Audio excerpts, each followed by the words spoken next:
منو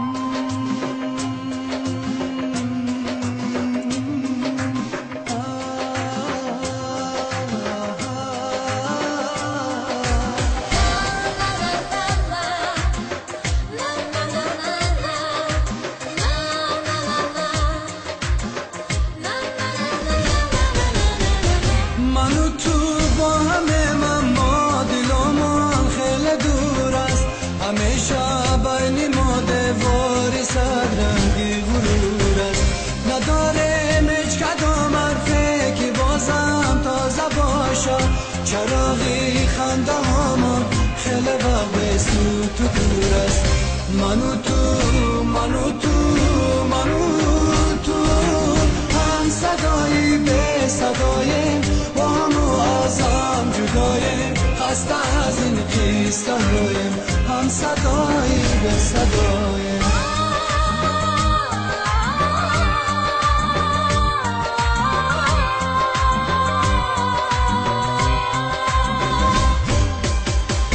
نشستیم خیلی شبها قصه گفتیم از قدیمان یک عمر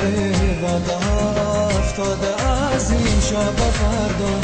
تمامی وعده ها را با دل و حرفا را گفتیم دیگر هیچی نمیماند برای گفتن ما منو تو هم صدایی به صدایم با همو ازم جدایم خسته از این قصه هایم هم صدایی به صدایم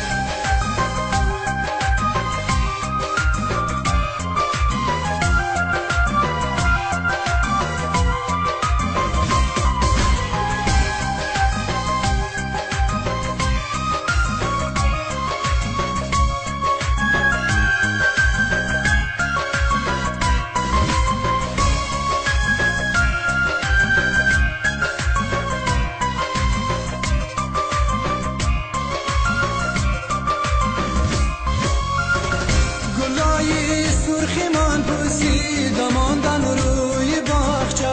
دیگر افتاده از پای ساعت پیره فتاقه گلای خالی رنگ زردی پاییزی گرفتن چونان خسته شدن از حرفی هر روزی تو با منو تو هم صدایی به صدایم با همو ازم جدایم خسته از این قصه هایم هم صدایی به صدایم منو تو